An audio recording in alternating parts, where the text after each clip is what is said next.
Good evening and welcome to the council meeting of August 23rd, 2023. I'd like to call this meeting to order at 6:03 p.m. Mr. City Clerk, if you can please take the roll. Councilmember Jimenez? Here. Councilmember Melendez? Here. Councilmember Tamayo? Here. Mayor Pro Tem Peralta? Present. Mayor Torres? I'm here. I'd also like to call to order the special meeting of August 23rd, 2023 at 6:03 p.m. to run concurrently with our regular meeting. Mr. City Attorney, do we also need to take roll for that? Mr. Mayor, no, that's not necessary. Thank you very much. If you can please announce the closed session items for this evening. Certainly, Mr. Mayor. First, on our special meeting agenda, we have the following. We have conference with legal counsel regarding existing litigation. This conversation is authorized under Government Code Section 54956.9, subsection D, subsection 1.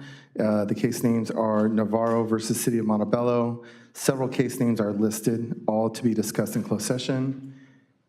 And the closed session for our regular scheduled meeting is as follows.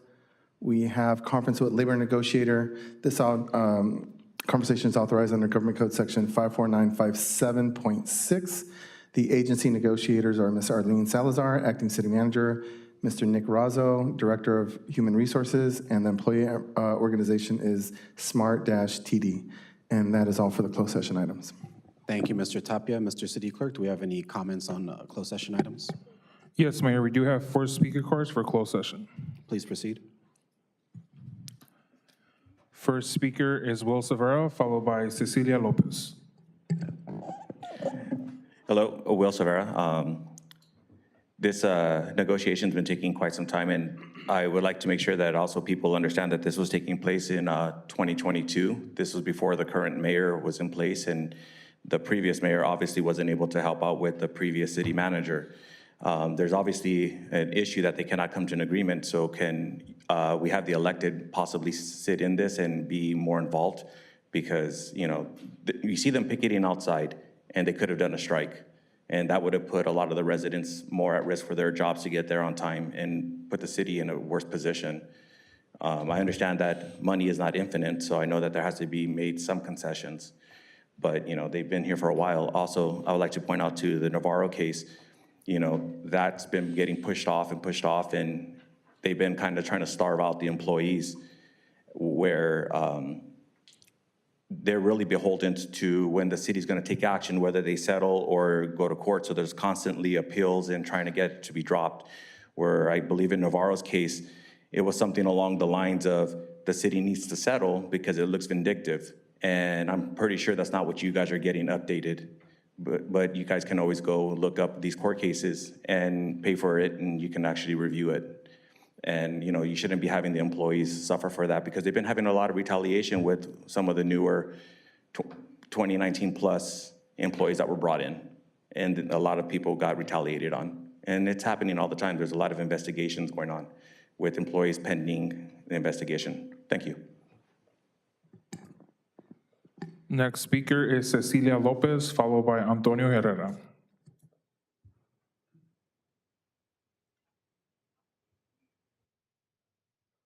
Good evening. Good evening, Mayor, city staff, and residents, media. My name is Cecilia Lopez. I'm the general chairperson for Montebello Smart-TD. I represent operators, storekeepers, mechanics, and this is my speech. We are tired. We are tired of being set aside. We are tired of not being taken into consideration. We are tired of being treated like we do not deserve better and we do not belong. We are tired of being mistreated. We are tired of not being taken serious for being bus operators, service workers, mechanics, and storekeepers. We are tired of the injustice justified by our elected leaders who refuse to accept that we are important, essential workers. And without us, there is no Montebello bus lines. Without us, there is no City of Montebello. We're here to be heard. We're here to be seen. We will not go away. We are asking to have your chief negotiator to come back to the negotiating table and reset, start new negotiations. There was nothing wrong with our old contract other than our pay and our medical. We are valued by our customers. Now is the time for you all to value us and what we bring and what we provide for the city of Montebello. Thank you for your time. Next speaker is Antonio Herrera, followed by Martha Cortez.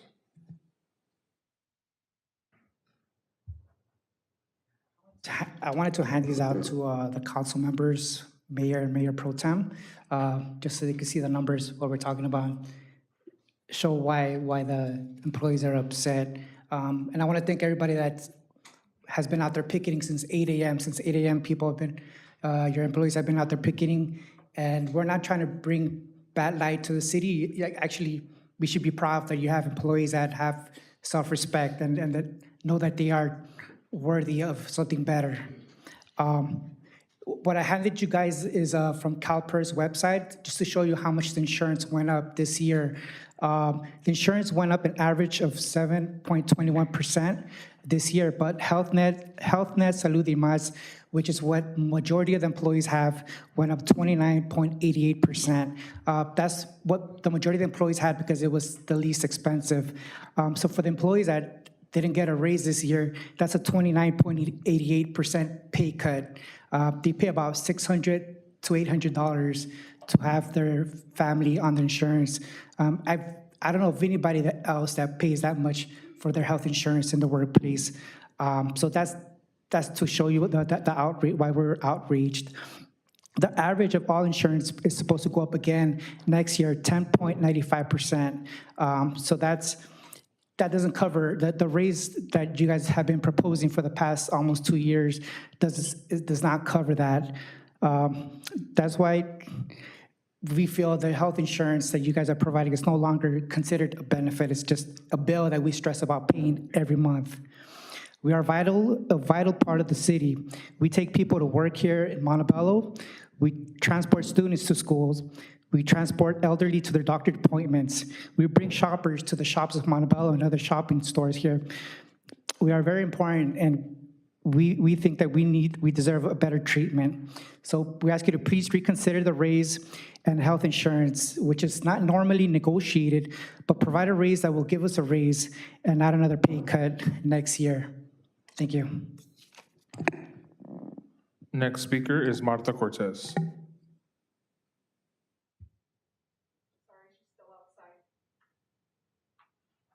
That concludes our all speaker cards, Mayor. Thank you for your comments this evening. At this time, we will recess into closed session. We are recessed at 6:11 p.m.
I would like to reconvene the regular and special council meetings at 7:03 PM. Mr. City Attorney, if you can please report out.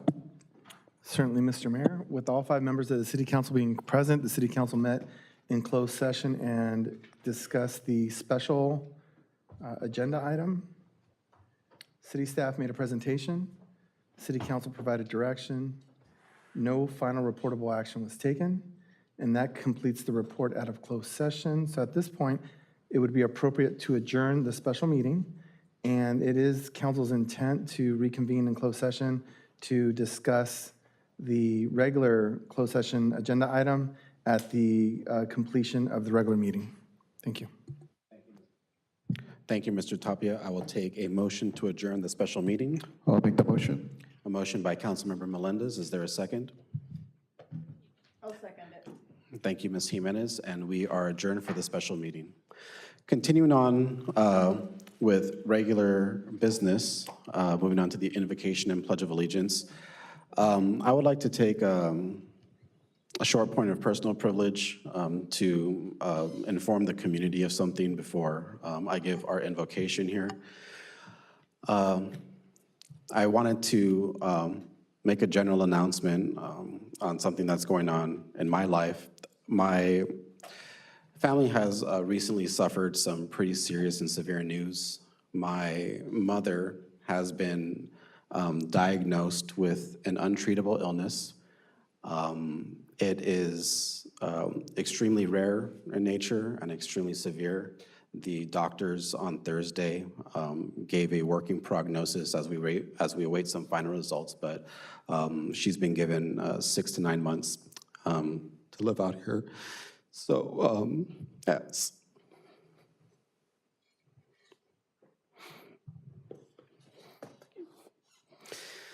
So, as we observe this evening's invocation, I would like to just say these words on behalf of my family.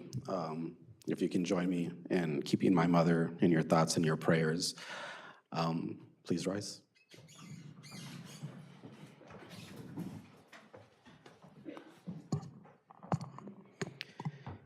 As we gather here today, we pray that we are ever mindful of opportunities to render our service to fellow citizens and to our community, keeping in mind always the enduring values of life, exerting our efforts in those areas and on those things upon which future generations can build with confidence.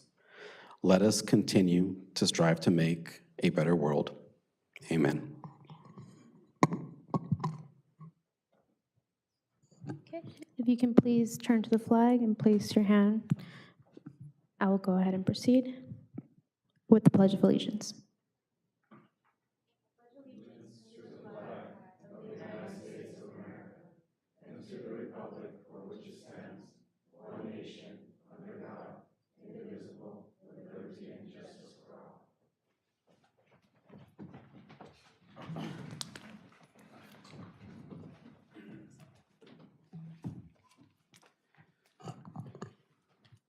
Ms. Salazar, do we have any corrections to the agenda? Mayor, we do. At this time, I'd like to announce that on item number 5, subject should be introduction and first reading of ordinance number 2465, approving a zone code amendment modifying the Montebello Municipal Code to establish an art in public places program modification to section 17.62.050 of the Montebello Municipal Code to remove murals from the list of prohibited signs in adoption of the CEQA exemption under their representative section there. The other item I'd like to make a correction to is item number 6. This item will be moved to the September 13th meeting. There are no further changes. Thank you, Mayor. Thank you, Ms. Salazar. Moving on to ceremonial items and presentations. This evening, we have a check presentation to community benefit groups, as well as the Montebello Shia Sister City Association presentation by Emma Delgado. Let's start off with our Montebello Shia Sister City Association presentation. Please come into the lectern.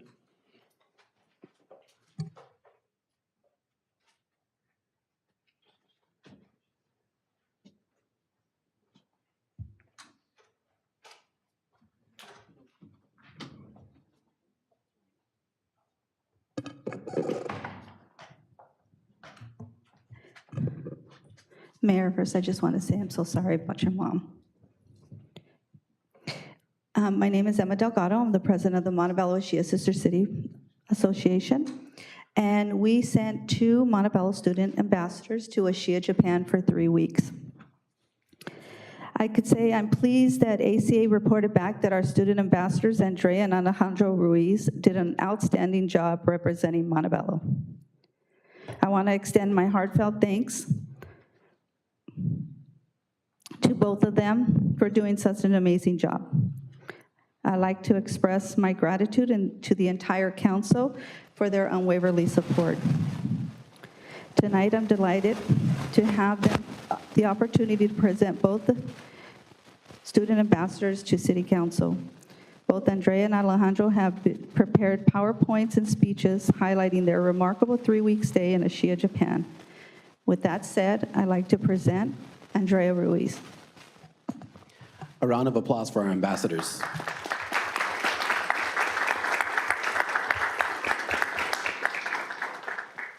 Thank you. So I just want to give a little speech about like what my experience meant to me, and then the PowerPoint will be about what I experienced or like the trips we took in Japan. So my name is Andrea Ruiz, and I was one of the 2 student ambassadors from the city of Montebello who had the amazing opportunity to travel to Ashia, Japan for 3 weeks.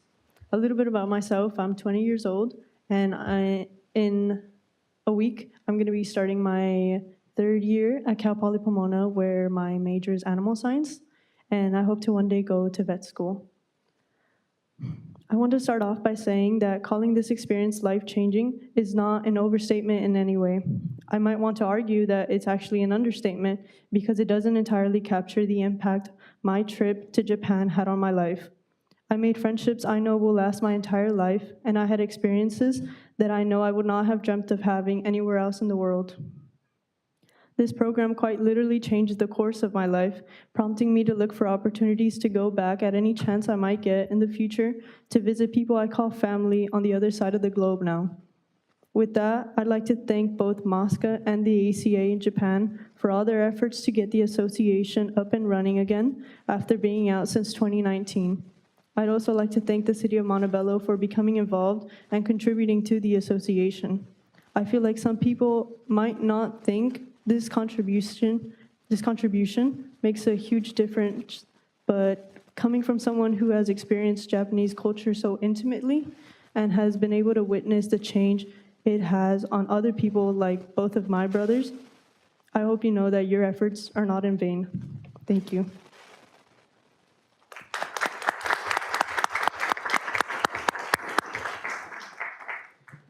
Hello, my name is Alejandro Ruiz. I have a couple things prepared I want to say. First of all, I want to say thank you for giving us the opportunity to be present here and to be in front of you guys. Mayor, I'm sorry to hear the news that you shared with us, but I hope everything is for the better. So as Emma explained today, the program is a 4-week program. We start off by us leaving to Japan for 3 weeks. And the second week that we are there, the ambassadors from Japan come over here. And in those 3 weeks, you get to experience culture, you get to experience a whole different way of life, you get to experience a whole different country. As someone who grew up in America, sharing 2 different cultures, it was amazing to indulge in something I was not new to. And in that, I got to grow as a person. I grew in my understanding of traditions, my understanding of culture, my understanding of respect. I came back changed, and in a good way. I came back full of new experiences. I had 3 families which I stayed with. The first family is going to be the Subota family, which is one of the host ambassadors, or one of the student ambassadors that came here to America. The second, I stayed with the Kinoshita family, and the third, I stayed with the Nomura family. And each of them treated me like if I was their own. I felt like not only their son, but like their brother. Like if someone who had always lived there with them, I made my effort to communicate in Japanese, and they made their effort to communicate it in English. I want to share with you a couple of the experiences that I experienced, and some that I hold very dear to me. So in Japan, we had to give a little like showcase of our talent and showcase of like kind of what we have from our culture here in America, whether it's in home or for the city. So being that I am from Mexican descendants, I wanted to share a dance to kind of like unite everybody, especially since it had been like so many years since the program had started. we danced Caballo Dorado. And it was kind of funny seeing how so many people tried to join in. And we even had the mayor, Ryosuke Takashima. He joined in, he was doing a great job. And that was something I will always hold very dear to me. Second was being able to experience the city of Kyoto. Kyoto is one of the biggest cities, the second biggest city in Japan, and it is so full of culture. It has this amazing university, amazing people, and it's just overall just like one of the experiences I will hold until the day I die. And the last one was this obstacle course that we went to called Greenia. Greenia was this like water course kind of for like teenagers to like adults to kind of like have fun and like be out there a little bit in the outdoors. And I will hold that very dear to me because I was able to experience that with all the host ambassadors that were there welcoming us. It built friendship and it built kind of like a brotherhood between us, and it was really nice to be there, even though I fell really, really hard and I have like a giant bruise on my leg, but that's besides the point. Anyway, thank you.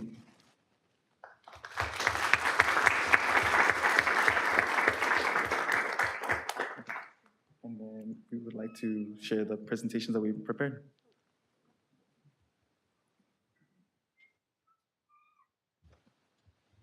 Okay.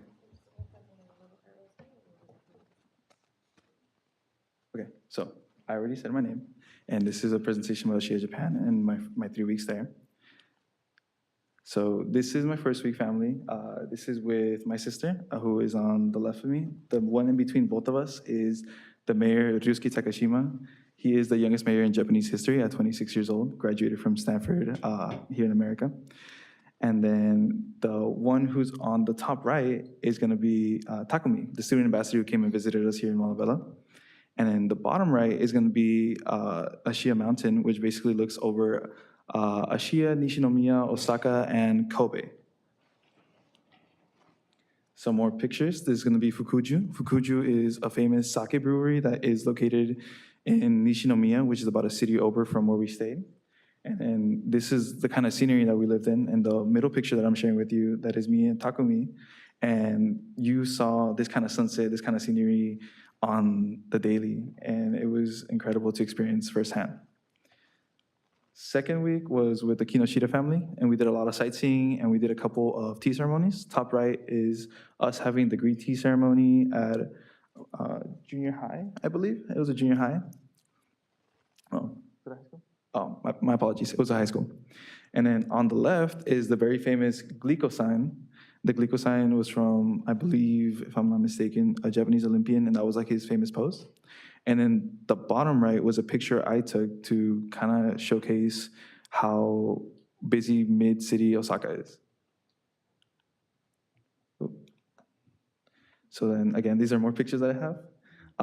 Bottom left is me with one of the host ambassador leaders. Her name is Momoka. On the top left, it's me preparing tea and doing the tea ceremony after they had showed us how it was properly done. I did a terrible job, but that's besides the point. Top right is the oldest student ambassador that they have in Japan. His name is Naoshi. He's been with the program since he was, I believe, 14, and he's a sweetheart, and he's a brother to me. Bottom right is most of the host ambassadors, and I know it's a little hard to see because it's a little bit smaller of an image, but I will start naming them off. It goes from Kei, Yuno, Mihiro, Kisaki, Momoka, Andre, Hiyori, and Maho. Third week, I spent with the Nomura family, which was amazing. The bottom left picture is a picture of Ashiya Bay. And then the top right is us eating this like fish with custard, very popular sweet in Japan. It is in Kyoto City. And then the bottom right one was us doing fireworks in the dorms of Kyoto.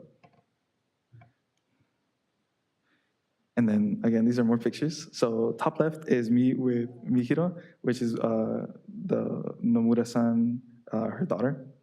And then bottom left is us eating Mexican food in Japan. That is Mihiro and her mother. The cat in the middle was from a cat cafe, which I find kind of funny that they had it. It was like, they had like 25 cats just like sitting there, and you paid and you kind of like drank coffee while you sat with cats, which is pretty cool. Bottom middle is gonna be the library and central area of Kyoto University. And then top right is going to be the Ashia Bay as well, but a different portion of it. This is close to the beach. This is where like you can fish, you can run, you can bike, very, very scenic. And then the bottom right is in Chinatown, which is located in the Kobe area. It's like a little mini, like kind of what we have here in LA. And those are some of the host ambassadors, Yuki, Andri, Kisaki. And I believe that concludes my presentation.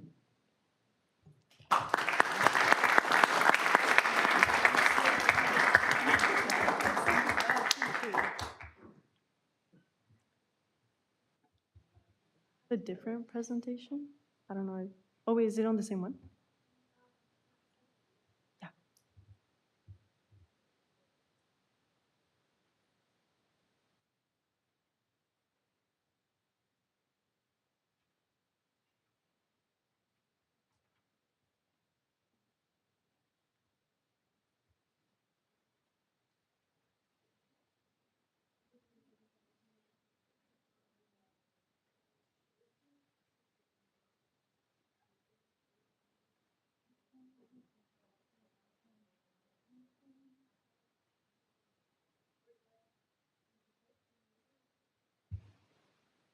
I apologize.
While we continue to troubleshoot the presentation here, because we absolutely want to hear from you, Ambassador Ruiz, I will ask my council colleagues to join me in front of the lectern for the other item on our ceremonial items portion of the agenda for the check presentation.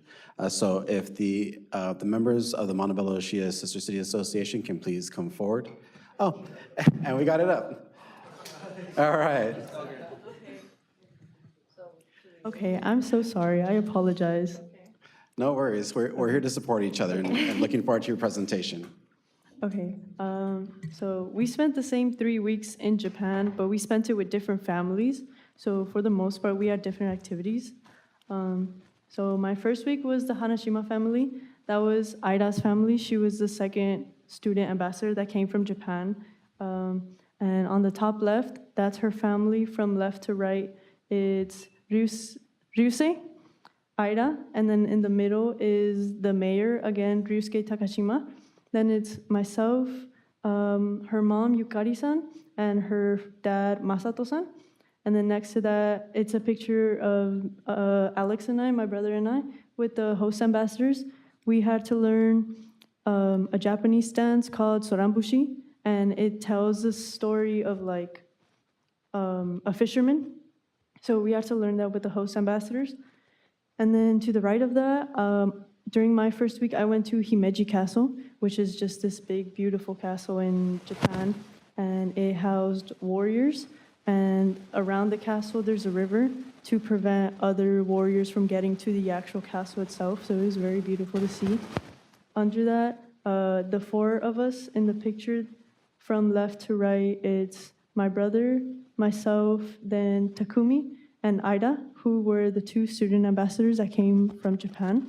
And we're learning a traditional Japanese dance called no, and it was very difficult because it's very like slow and steady.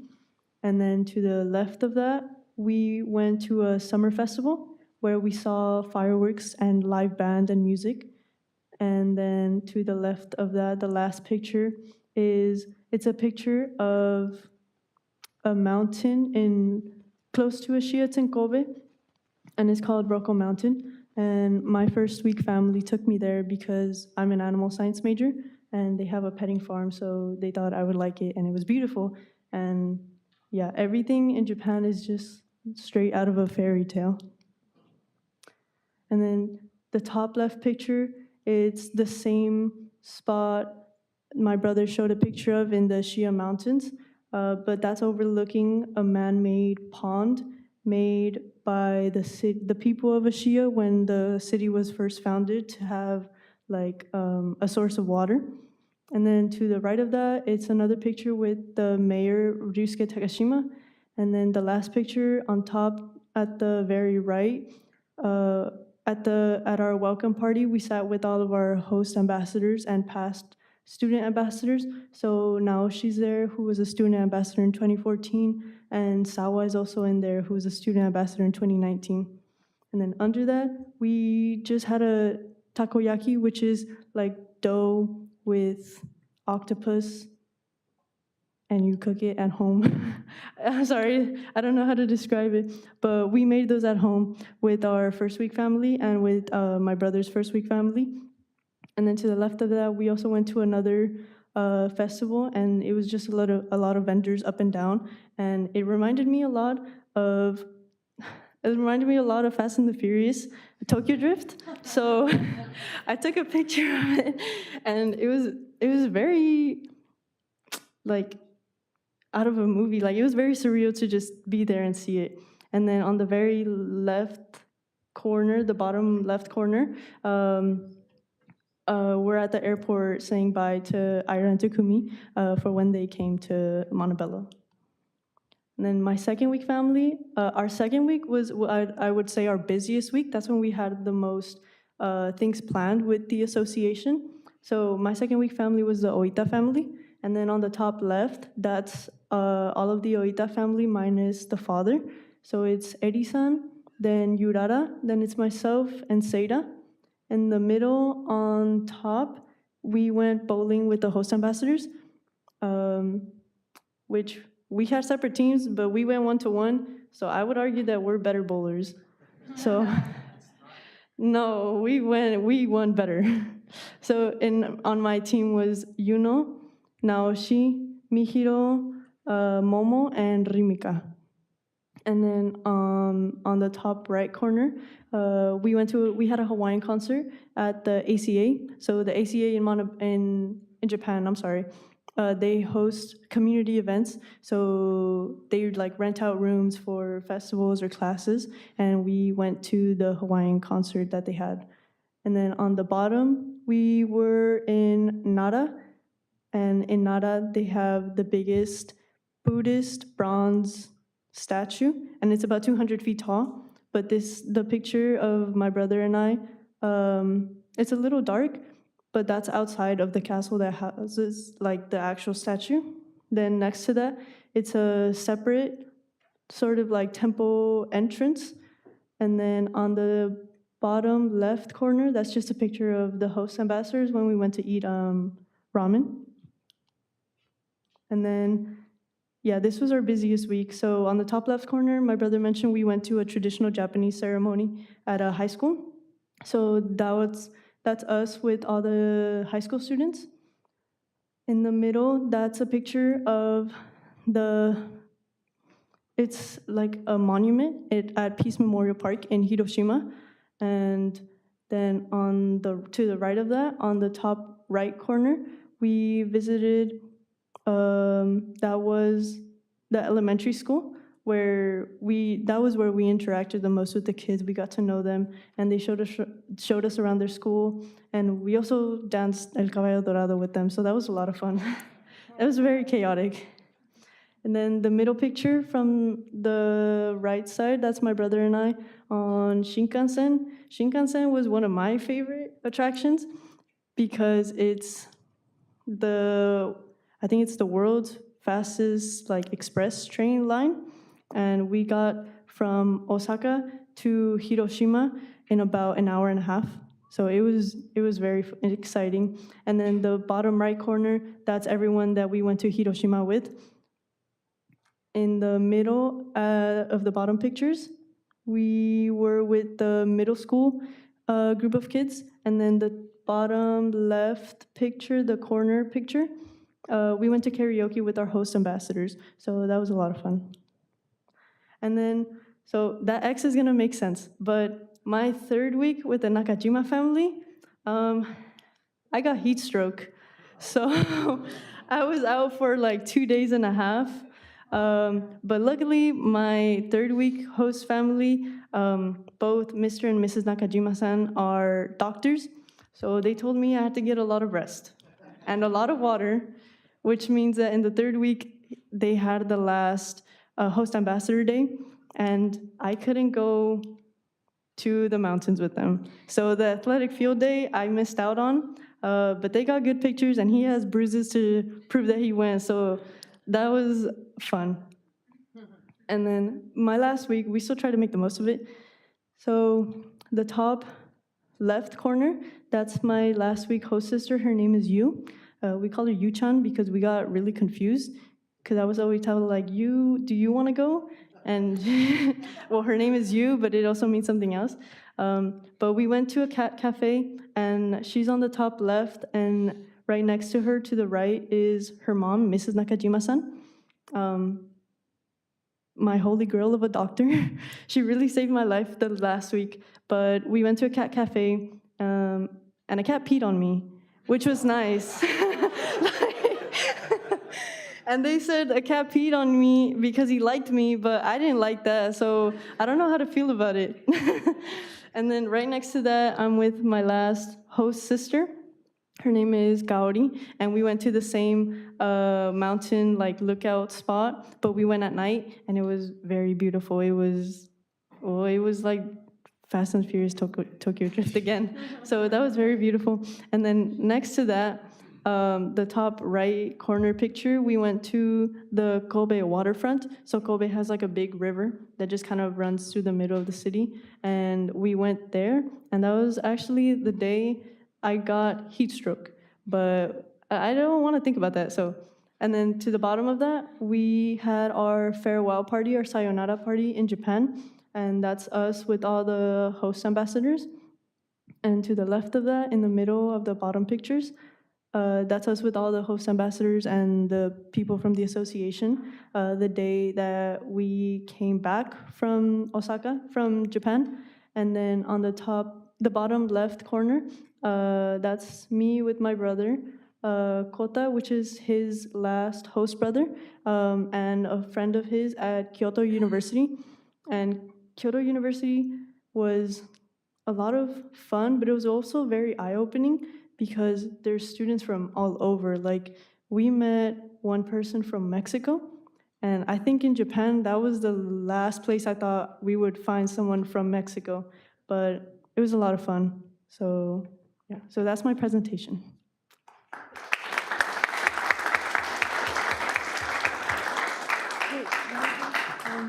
So at the end of our presentation, we have like a 6-minute video that the students, the host ambassadors from Japan made for us. Would it be okay for us to play that? I think in the interest of time, we'll have to move forward with business this evening, but if you can share the file, and then perhaps we can put it on the city website and we can share the link out for the community to see. Okay, yeah, that sounds good. Thank you, Ambassadress. So we had the, round of applause. So my colleagues and I had the opportunity to attend the Sayonara Luncheon last weekend, 2 weekends ago, and we got to share a few words, but just want to restate some of the sentiments there, just how proud we are of the job that you've done in representing the city and showing the best of what Montebello has to offer, as well as the volunteers that make the program possible and keeping it alive. This is a relationship that stretches over 60 years and a program that is just about the same. And by keeping that alive and by honoring our heritage and our history, we celebrate Montebello and we continue to grow to be a global city, not just one that's inwardly focused, but really a great neighbor to our region and to the world. So thank you very much, Ambassador and Ambassadress Ruiz. If my colleagues will please join the ambassadors for a quick photo.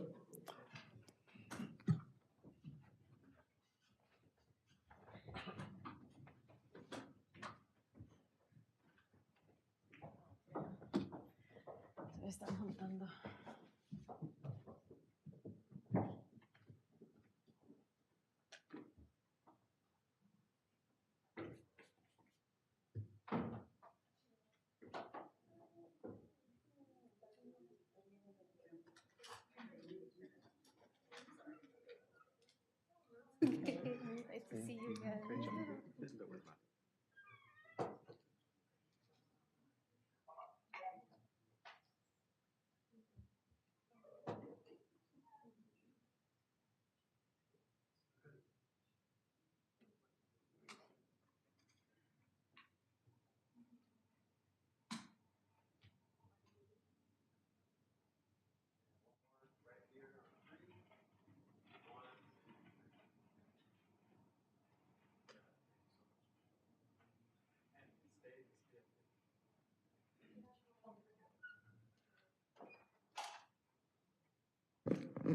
Cool.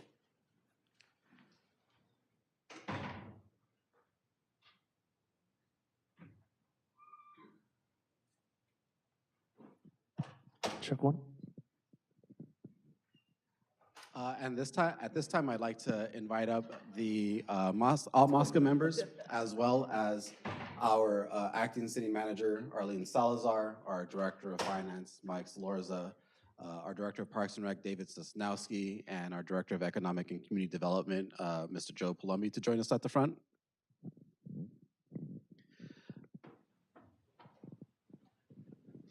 So, as mentioned in our last meeting, I believe we have a great group up here. We're gonna have to move forward and squish a little bit. But as mentioned at the last meeting, this is the first year that I'm aware of where council has committed city funds in our annual budget process to enriching our international collaborations and partnerships. One of the actions that council took, and very proud to be among a council that values these international relationships, is to allocate $5,000 for the Montebello Ashia Sister City Association. So we got the big check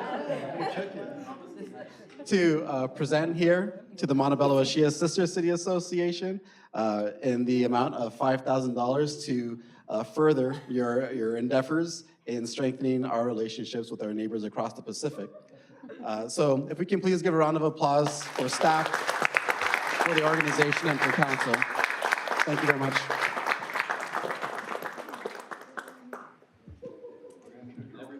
Yeah, let's see. If we can move. Yeah. Yeah, I think so. So top people, if you can join me this way.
Moving on to the next portion of our agenda, Mr. City Clerk, do we have any public comments?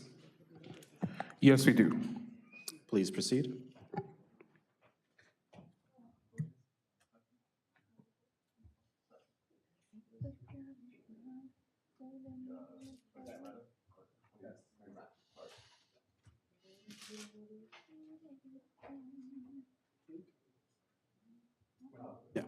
Yeah, Mr. City Attorney, if you can please read the statement of public oral communications. Certainly, Mr. Mayor. At this time, the public may submit speaker cards to the city clerk staff for both agenda and non-agenda items prior to the beginning of this statement. Public hearing items do not require a speaker card. The city council will address non-agenda items during this section, and speakers will be called in the order received. Those persons not accommodated during the 30-minute period will have an opportunity to speak under public comments continued after all scheduled matters have been considered. Public hearing, regular business, and/or consent calendar items will be addressed at the time the matter of business is heard in the order received. Please be aware that the maximum time allotted to the members of the public to speak shall not exceed 3 minutes per speaker. State law prohibits the city council from taking action or entertaining extended discussion on a topic not listed on the agenda. Please show courtesy to others and direct all your comments to the mayor and city council. Thank you.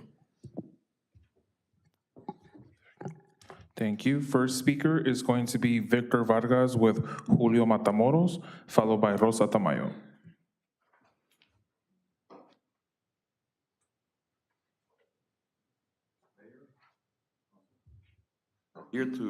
We're representing the recommended to association here in Montebello, and we've been working with the police to resolve some issues, primarily in parking right now, and in crime in the area. And we've actually done some things that we're looking at the future by creating a permitted parking only for the residents. Since we've been having a lot of overflow from the apartments that are on Howard and Lincoln, there's insufficient parking for all those tenants. And basically, we have a lot of, lots of problems. Yeah. So what we'd like to address is, we'd like the city to think of ways to address the parking situation on Lincoln and Howard, because once we do go to the permitted parking, the renters are gonna be parking up Howard now, and, I'm sorry, they're parking up Howard now, and there's signs posted that there's no parking between certain hours, and we've already spoken to the chief about this, but there isn't anybody that can issue citations other than the police after hours currently. So I think it's better, the time better served for the police to do other things as opposed to giving parking tickets.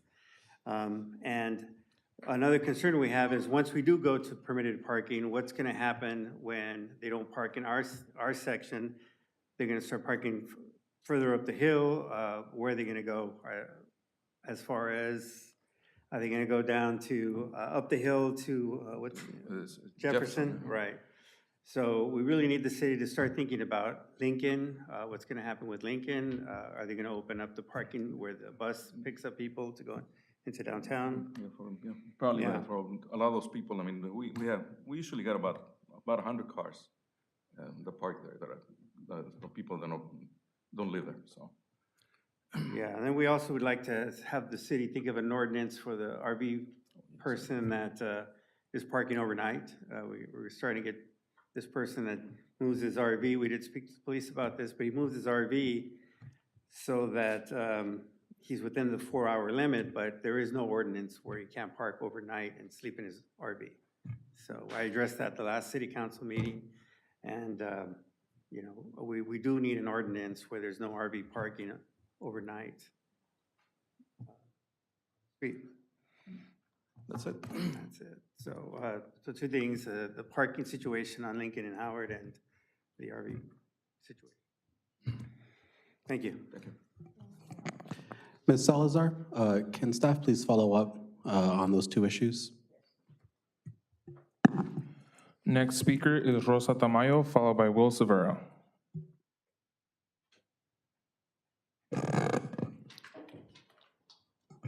Buenas noches, Good evening, alcalde David Torres Mayor David Torres y miembros del concilio. and members of the City Council. Soy Rosa Tamayo. I'm Rosa Tamayo.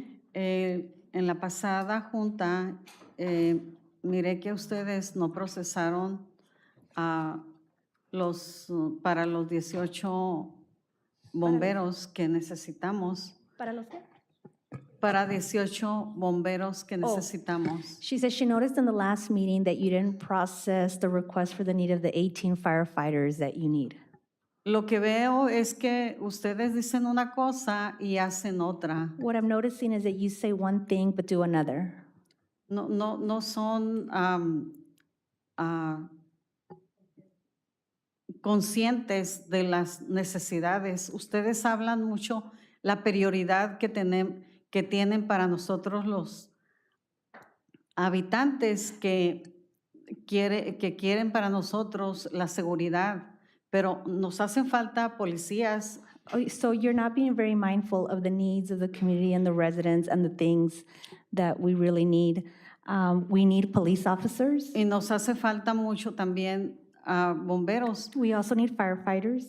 No vamos a esperar que como tragedias como Hawái pasen acá. We can't wait until we have a tragedy like what happened in Hawaii here. Está temblando. We have earthquakes. Las casas que están aquí en Montebello son muy viejas. The homes in Montebello are very old.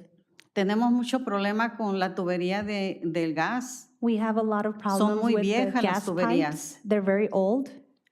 Además, ya hay mucha gente y los proyectos de vivienda se van a llenar ya. There's also a Ya lot se of están terminando los 2 proyectos grandes que tienen y otros que vienen. there's already a lot of residents living here, and the 2 housing projects that we have are already filling up. No podemos esperar hasta diciembre que ustedes quieran procesar. We can't wait until December Ya when you decide to necesitamos. process. We need them now.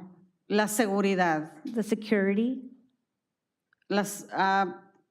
Hace como 2 semanas estuve en Bonds y le robaron I was in Vons about 2 weeks A ago, Vons. and I saw people stealing at Vons, y todos estábamos como, ¿qué pasó? and we were all just watching like what just pasan happened. muchas cosas. And there are a lot of things happening.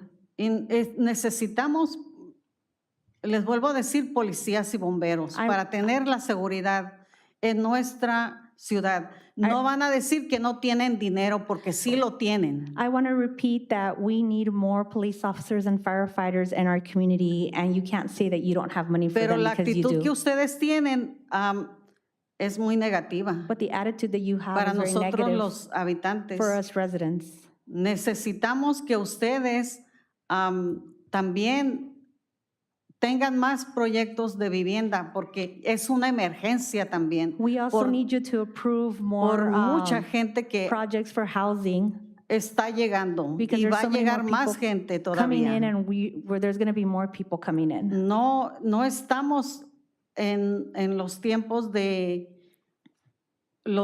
viejos. We're not living in the Es old una times. nueva era This is a new era donde la gente se está moviendo where people are moving more, y necesitamos la seguridad, and we need security. prioridad, We need to prioritize security.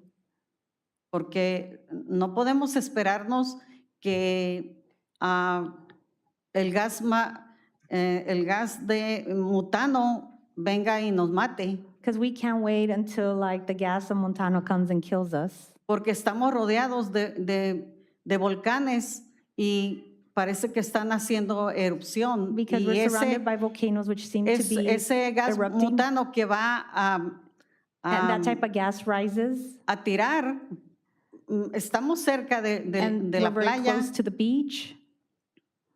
Y nadie cree que va a salir gas butano del agua del Pacífico. And no one believes Yo that sí these lo gases creo, are going to come out of the ocean. I believe it though.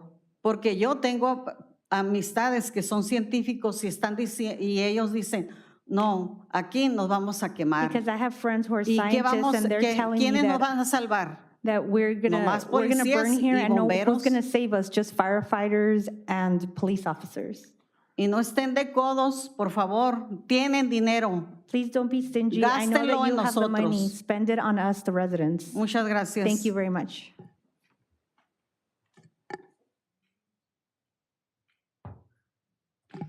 Next speaker is Will Severo, followed by Marie Ledesma. How are you guys doing tonight? Will Severo, resident. I'm going to just use my time to speak about item number 7 and number 9. I have a migraine, so I'm just going to leave early. So I'm very curious if you guys can be mindful. I believe they were saying during the budget that we had 600,000, and then it's interesting how it was really pushed through for the budget, and then we're seeing bills afterwards come for Tire Pros. We're having bills come in for an agreement with Brad Perrin for the host security, and they're going to give us a bill of like 212,000 from 2019.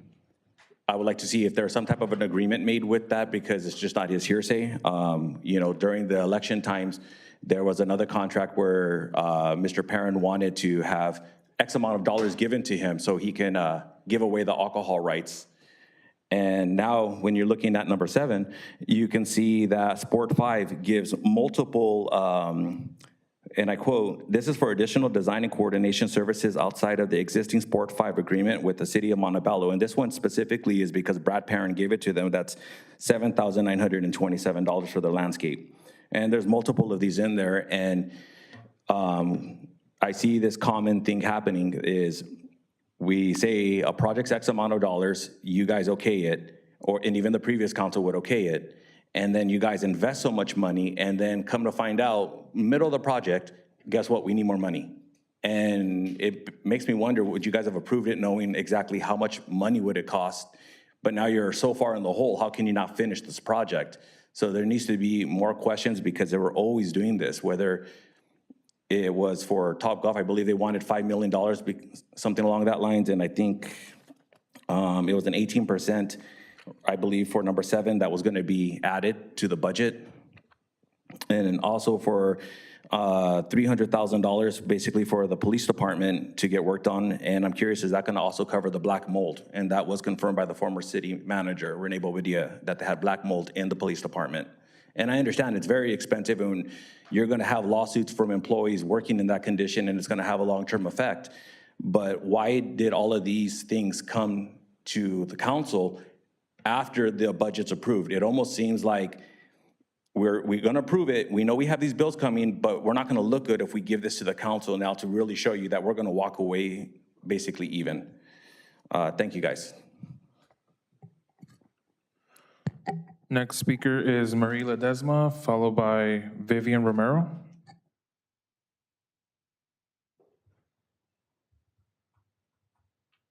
Good evening, Mayor, Mayor Pro Tem, Council, staff, residents. My name is Marie Ledesma.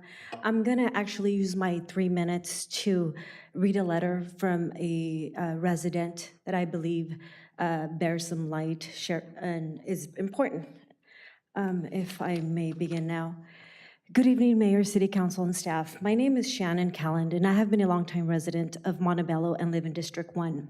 Unfortunately, I am unable to attend this meeting and request that Marie Ledesma read my letter into record regarding Southern California Edison installing very large utility power poles in Northridge Tract community, which is an underground utility district.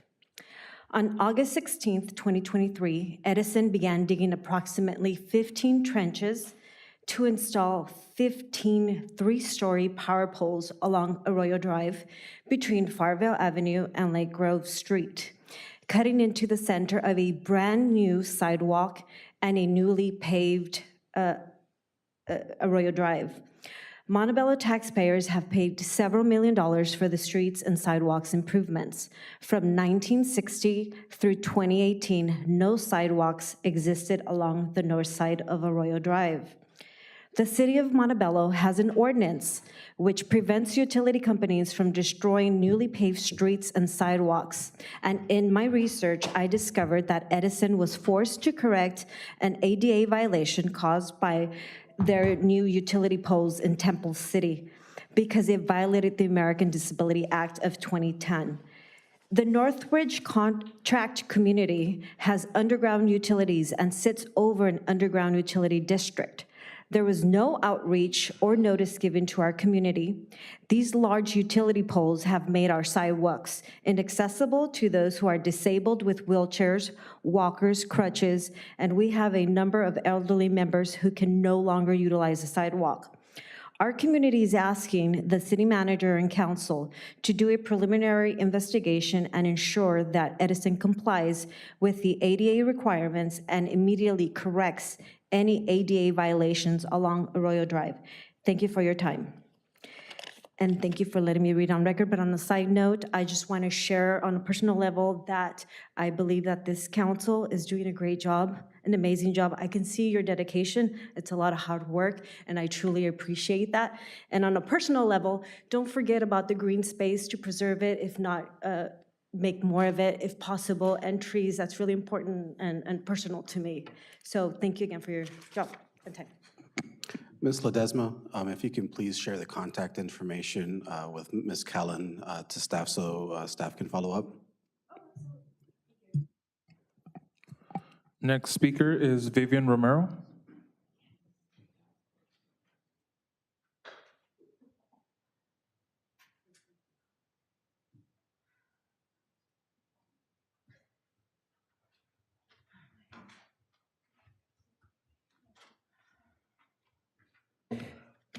Good evening, Mayor, City Council. I'm here to discuss some issues with Southern California Edison. About a week ago, Edison began making utility cuts, digging holes in trenches, ruining our city streets that were recently paved. I would say in the last 3 years, they were paved. And they were all done to accommodate all of these power poles, wooden power poles. They placed them directly in the center of the sidewalk. Now there's no ADA accessibility. It's totally unacceptable. And we spent millions of dollars. I was on the street ad hoc. We spent millions of dollars for the street and sidewalk improvements. For them to just arbitrarily put them in the center of the sidewalk. I don't understand why they didn't do it when it was all dirt. Arroyo Drive had been dirt since the 1960s when the track was built. And we have an underground utility district. So I don't know how Edison got away with this. I don't know who approved it, if it was engineering, if it was, planning department, but I'd appreciate if somebody could look into that. They were forced to correct ADA violations. My partner Shannon looked into it as well in Temple City. And they were forced to expand the sidewalk because of the poles that they put in.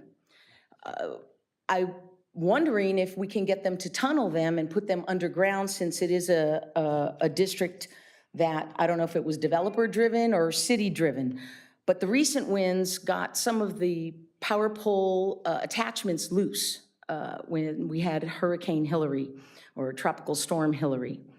Another issue is the way that they're butchering all of the trees on Paramount. I understand they have to do fire mitigation, but they're cutting the tree at the trunk.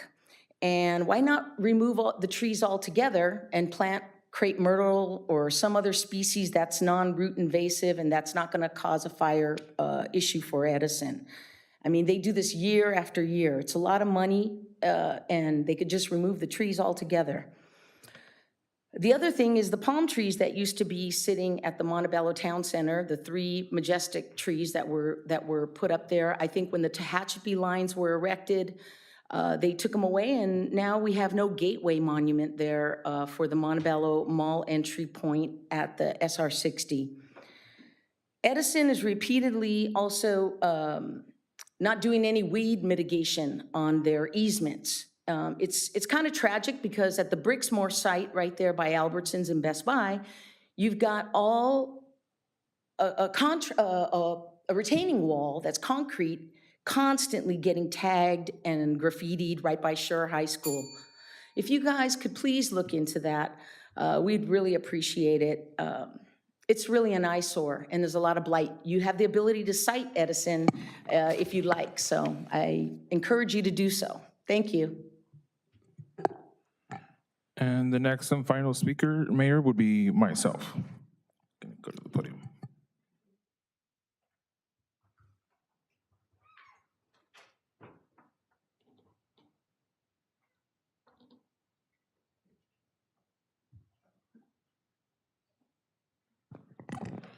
Good evening, Mayor, Mayor Pro Tem, members of the City Council, residents, and everyone watching at home.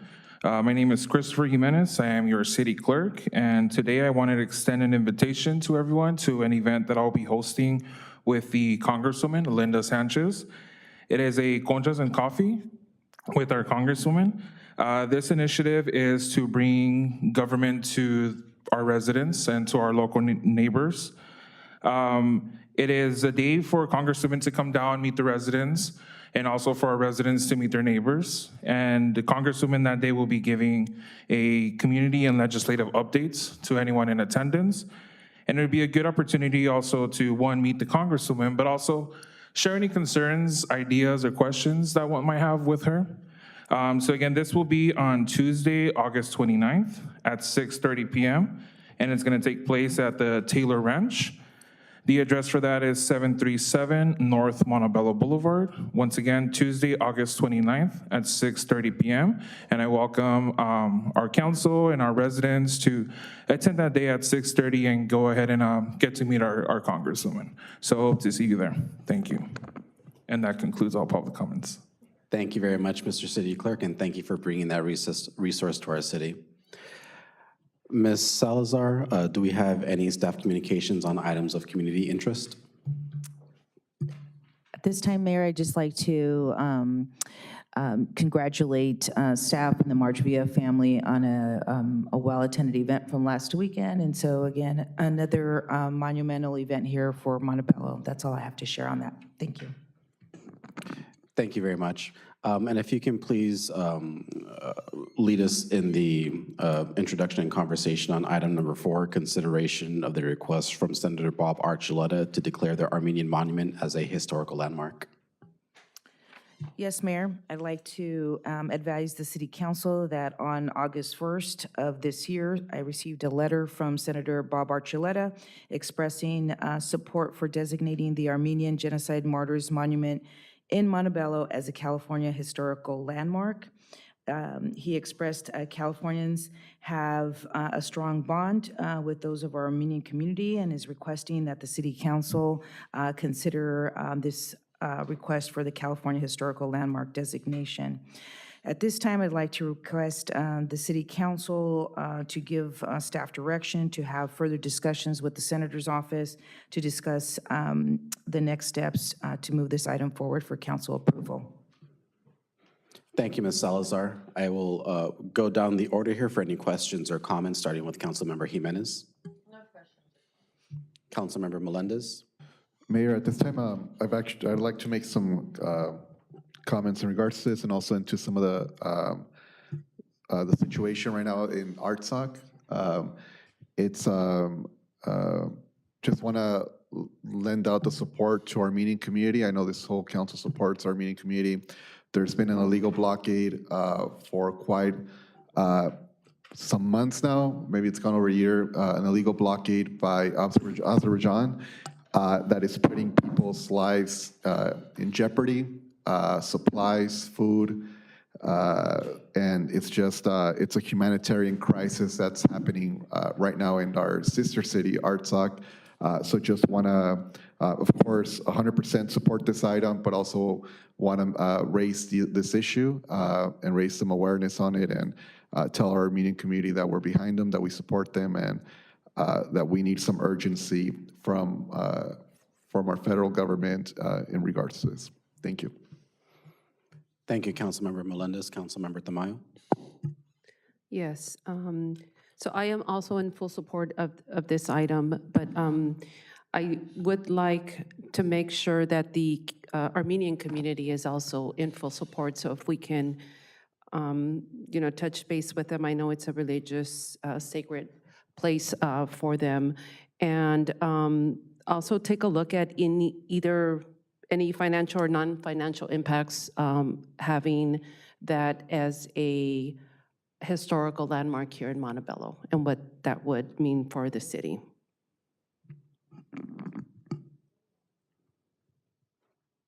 Thank you, Councilmember Tamayo. Mayor Pro Tem Peralta. No questions or comments at this time. Thank you. I would just like to echo the comments by my colleagues. First of all, just our full-throated support for our Armenian community and the war that's happened now, I think, for the last couple of years overseas. As the cradle of the Armenian community in California, and talking about our heritage in international relations as being the first public monument outside of the country, honoring and recognizing the Armenian genocide. I think it's a task that's been handed down to this council to continue to honor and recognize our Armenian community.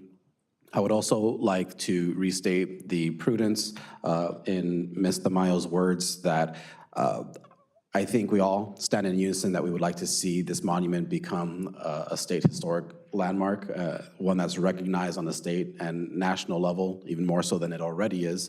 At the same time, there are some prudent steps that we need to take as we move toward that, and just making sure that any obligations or responsibilities in creating the state landmark can be honored by the city of Montebello, whether that be improvements to the property,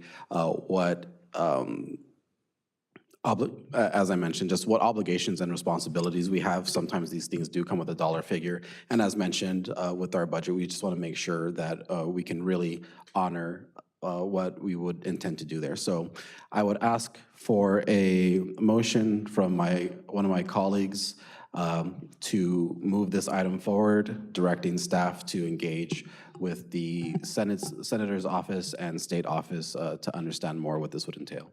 I motion to move the item forward. There is a motion by Mayor Pro Tem Peralta. Is there a second? I second. There's a second by Councilmember Jimenez. Mr. City Clerk, if you can please take roll. Councilmember Jimenez. Aye. Councilmember Melendez. Aye. Councilmember Tamayo. Aye. Mayor Pro Tem Peralta. Aye. Mayor Torres. Aye. And to our Armenian community, the item moves forward unanimously. Moving on to our public hearing in item number 5.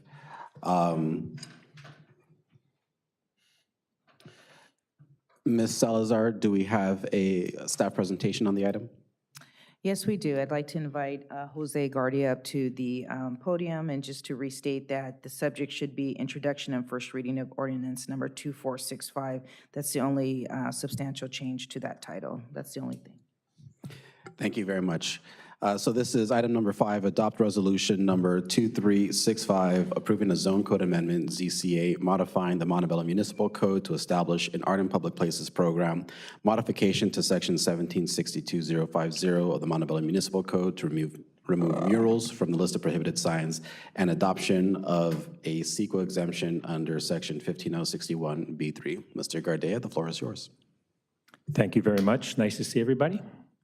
And Mr. Mayor, sorry to hear about your mom. I lost my mom a few years ago, so I know it's a tough moment, but I gave my mom a lot of hugs and I held her hand. And to this day, I still feel her hand in my hand. So a lot of hugs, hold her hand, okay? I have a presentation here. Mr. Mayor, Mayor Pro Tem, council members, thank you for the opportunity to present to you the Art in Public Places Ordinance. We have a presentation tonight that outlines the key components of the ordinance and program, and I promise it's not 30 slides, so it's only a few. As was suggested back in May, during my presentation of the Economic Prosperity Action Plan framework, we believe it was important to return to this body as quickly as possible with the updated Art in Public Places Ordinance to provide enhancements and opportunities for art and culture to elevate our community, local economy, and city. The main purpose of the ordinance is to create a program that will facilitate the installation of art around our city. In so doing, we will foster community pride and further the appreciation of artwork for and from our community. As we do this in the context of future growth and development within our city, we will then enhance the value and quality of new projects, both commercial and residential. And equally important, we also would be recognizing the value of art and cultural activities as vital placemaking opportunities that would ultimately lift our local economy. Specifically, the ordinance creates a funding mechanism, establishes an approval protocol, and sets guidelines for public artwork content.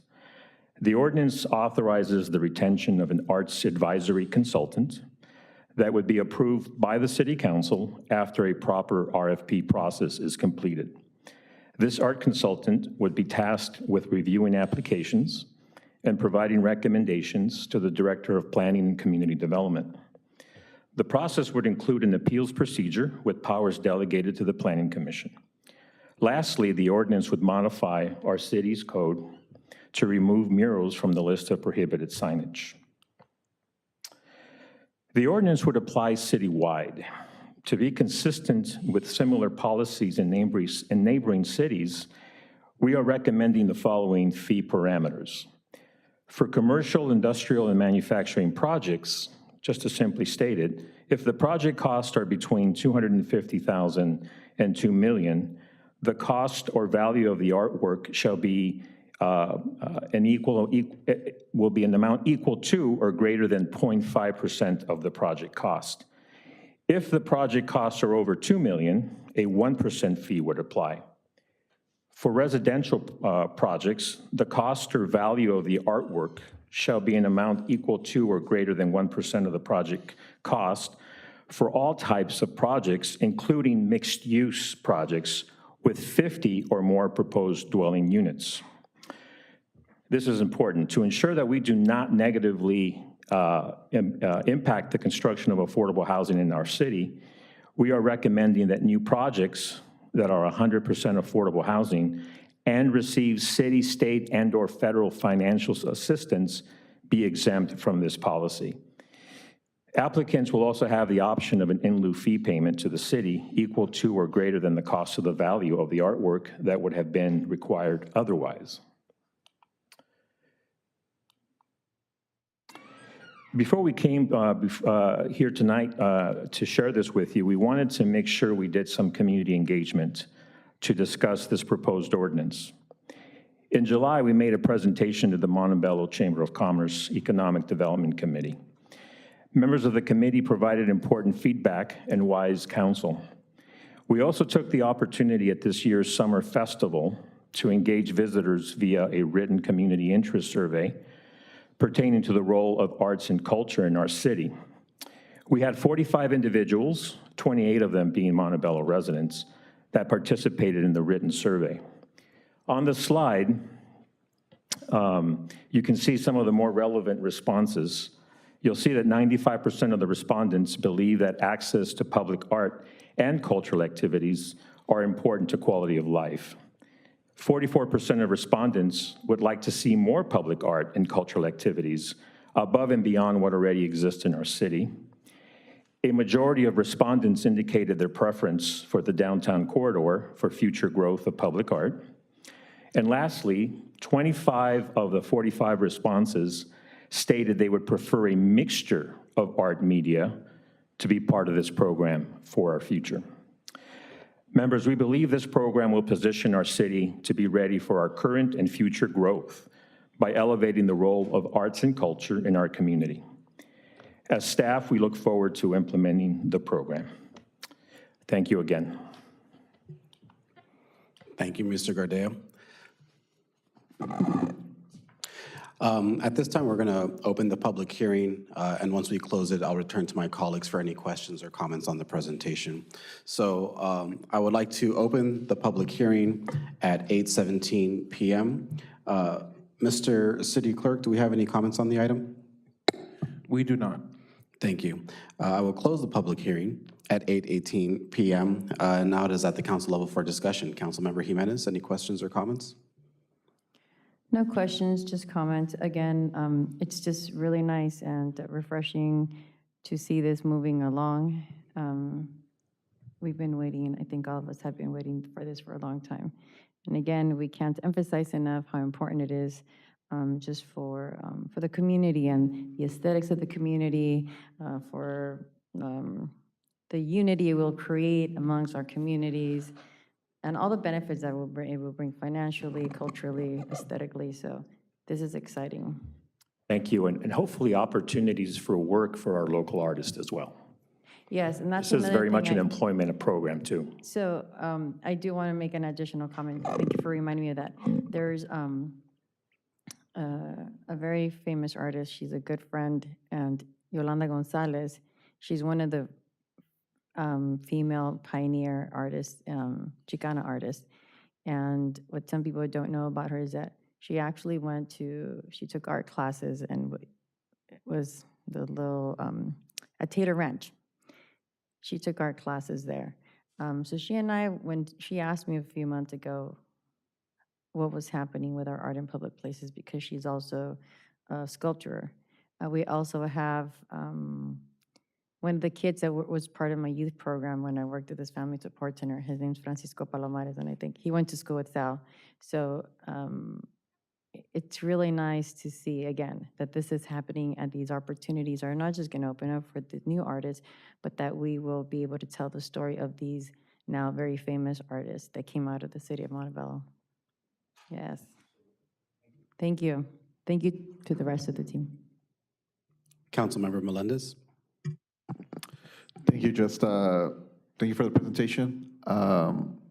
Appreciate the conversation with the chamber, with our businesses, with our business community to see kind of the feedback, and also to all the residents that participate as well, and so we can get that feedback.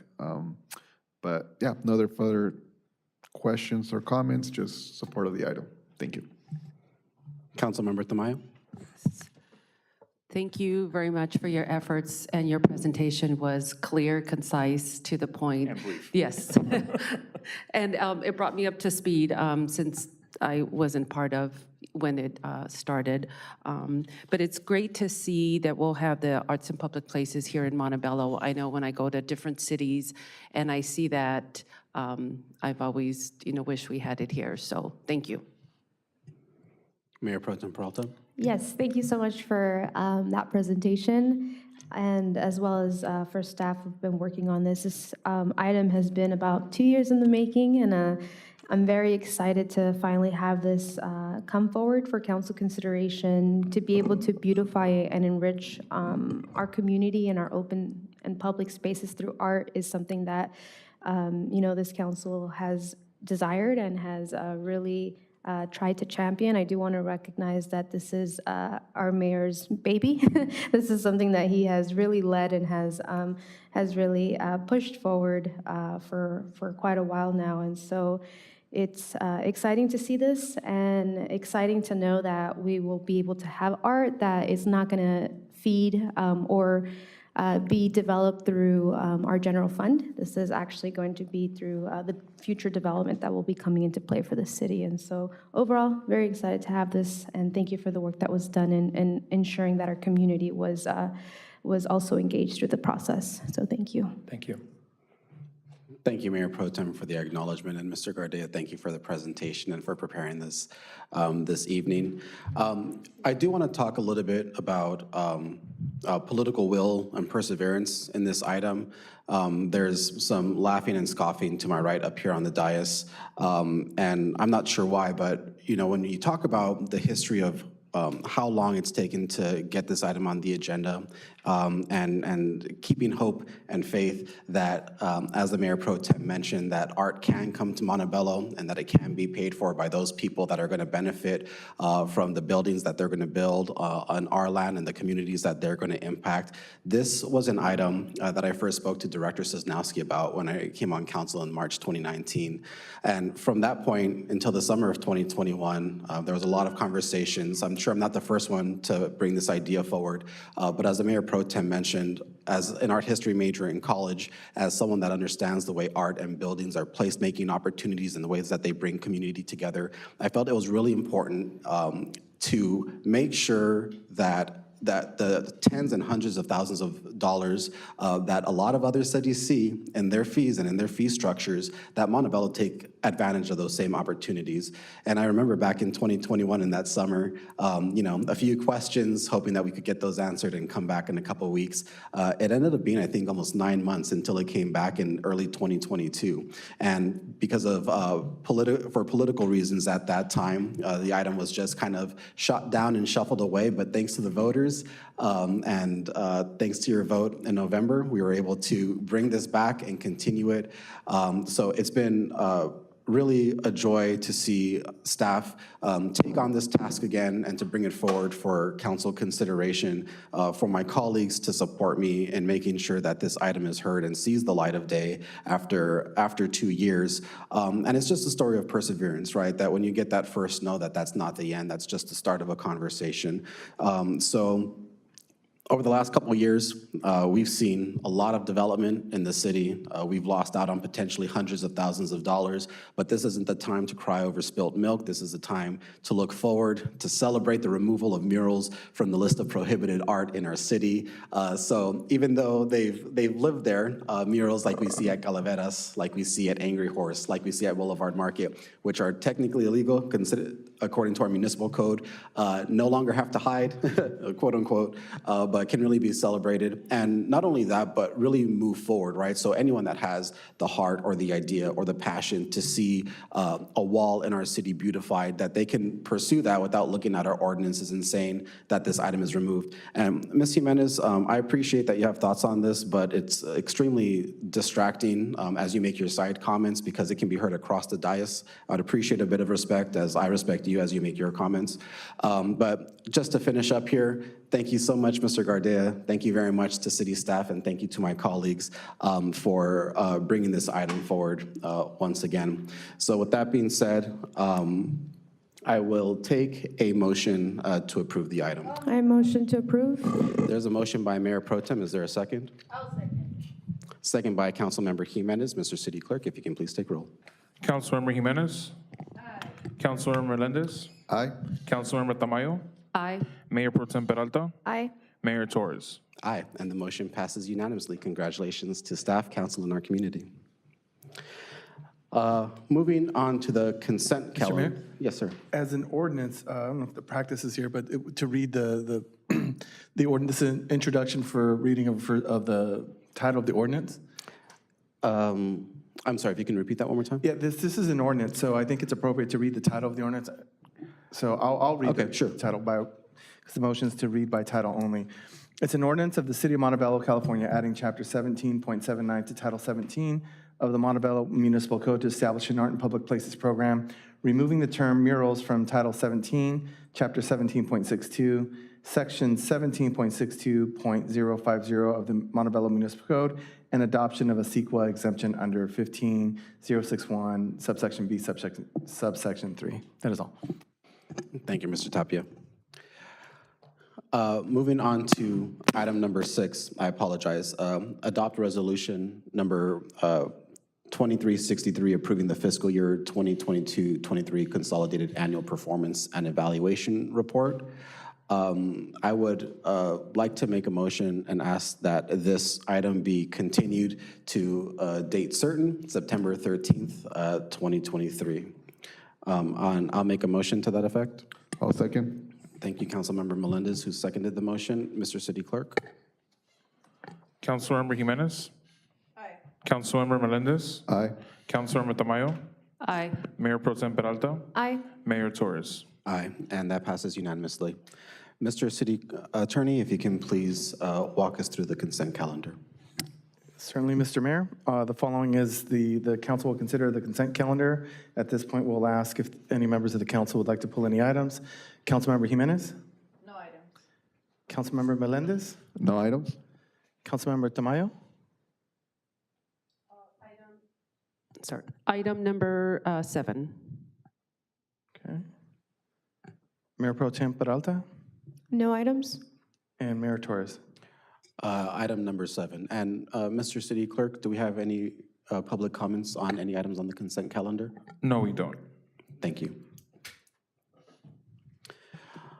So the only item on the consent calendar that has been pulled is number 7. So with a single motion, the council will approve items number 8, 9, and 10. I'll make the motion. I'll second. There's a motion by Councilmember Melendez and a second by Mayor Pro Tem Peralta. Mr. City Clerk? Councilmember Jimenez? Aye. Councilmember Melendez? Aye. Councilmember Tamayo? Aye. Mayor Pro Tem Peralta? Aye. Mayor Torres? Aye. Up for discussion, item number 7, Montebello Municipal Golf Course Renovation Project Phase 3, CP number 894-3, award of construction contract. Ms. Salazar, do we have a presentation?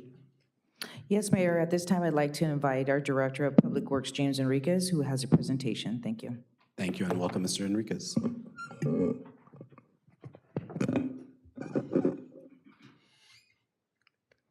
Thank you, Mayor, members of the council. The item before you is a major milestone in this project. It's the third phase of 3 phases for the project, as well as some other items that deal with the ongoing phase 1 and 2. And I believe there had been a request in the past to give an update on the project in general, so I think it's appropriate, given the significance of the decision here, to start out with an update on where we are with the project currently. Before we get started, the photo you see here on the title slide is a photo I took yesterday, and it's actually the part of the golf course, because we're currently growing grass on a majority of the golf course. It's substantially completed. And this is the area near the southwest corner of the property. It's the new hole 6, and it's the area where the grass has developed the most, because that's where we started grassing.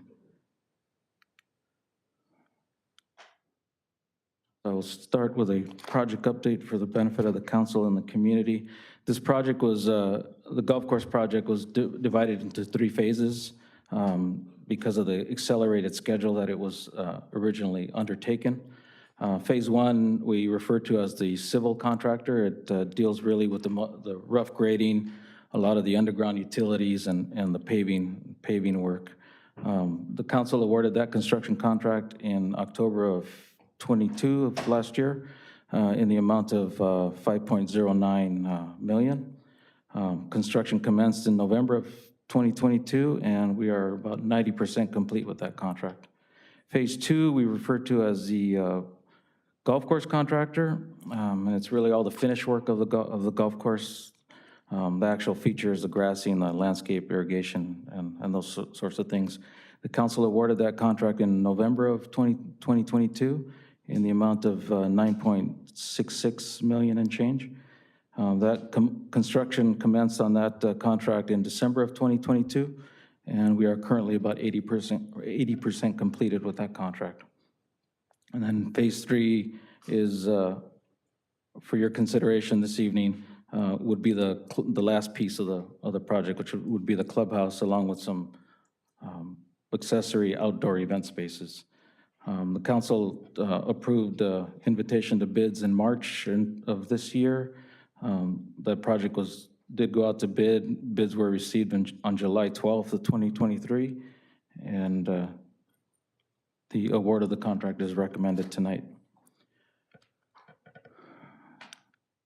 If we look at a overall project site plan, we see here the project is the portion of the golf course that is bounded by Via San Clemente. To the right there, Finley on the left, and then Via Campo on the top. The actual golf course project is the area shown in color on this slide. The top golf project is the white area up towards the top label there, which is actually a separate contract.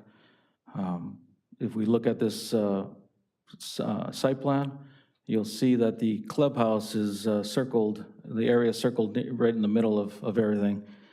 The area to the left is what we call the long course. It's the 9-hole championship golf course. Area to the right is the 9-hole short course, which is the lit course. I think it's appropriate, especially given some public comment today, to talk about some of the challenges of this project, because it gives context to some of the additional costs that we've incurred on this contract that's also here for your consideration tonight. So building a golf course, obviously the last step is growing grass. So the grass growing season is very important. This project was undertaken and timed, given that grass growing season, keeping that in mind. And that season really is, there's two different types of grass growing that's going on here, and the majority of it is something called sprigging. The season for that is April through June. And then sod, and I should say sprigging, the deadline for that is really August 15th. You can't really do that type of grass growing beyond August 15th. And then the sod is the end date for that is middle of October. That being said, there's a number of challenges that we've dealt with to try to keep that on schedule. One of them has been supply chain. We continue to experience those problems.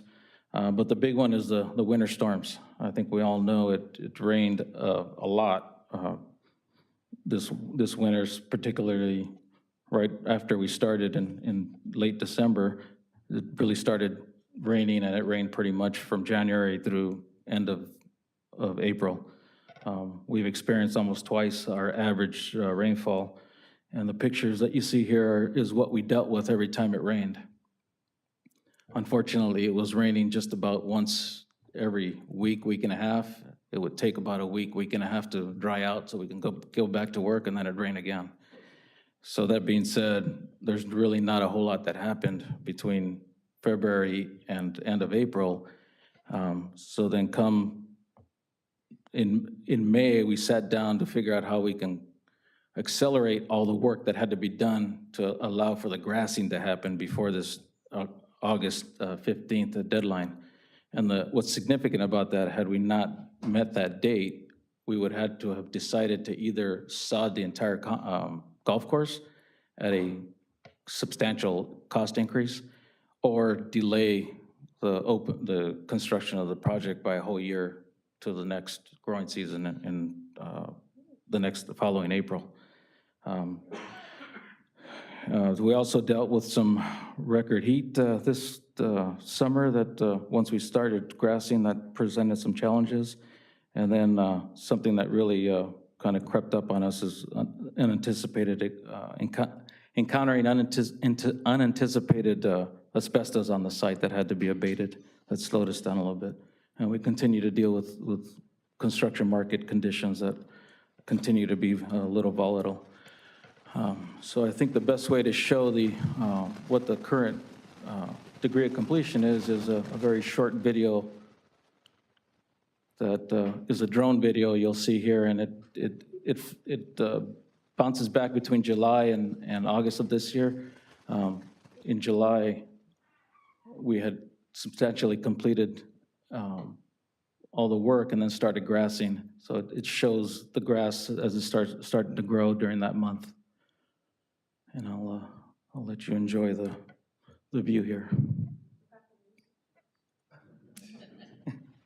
It did have music. I don't know what happened to the music. There you go. Is it? No. Uh-oh.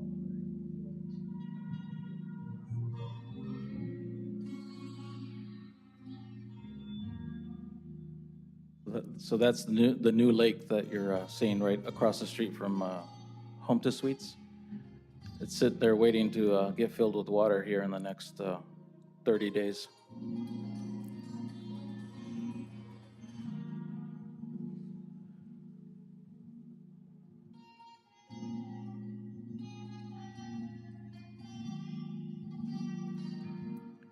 Here we're flying in over the Topgolf. Those are the targets out in the outfield of Topgolf. You see the building there.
After this, it'll start flying over the parking lot for Topgolf and then lead into the golf course. That's the parking lot for Topgolf.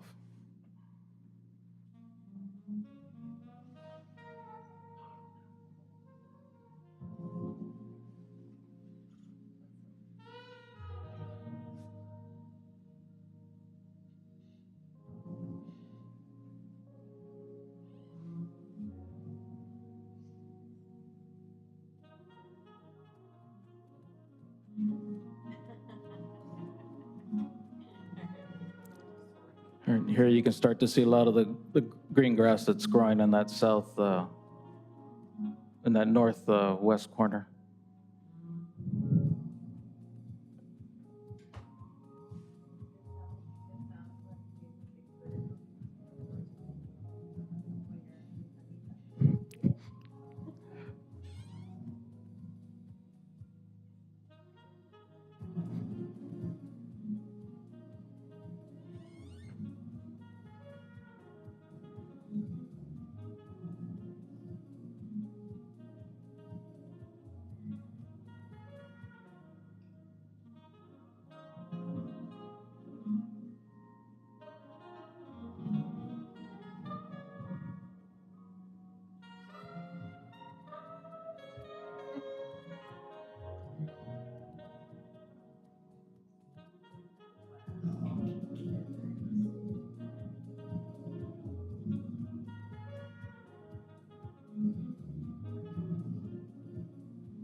There again, you see the northwest corner. You can see that was the first hole that was grassed. And it's growing quick. You go out there, 2 days makes a big difference.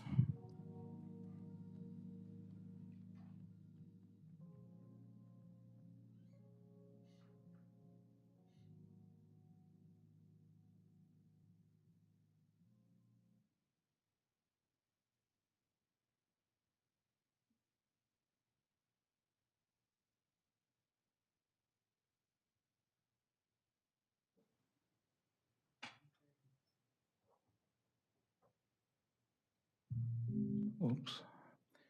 So I thought that was the easiest way to show the progress over a 75-plus acre property.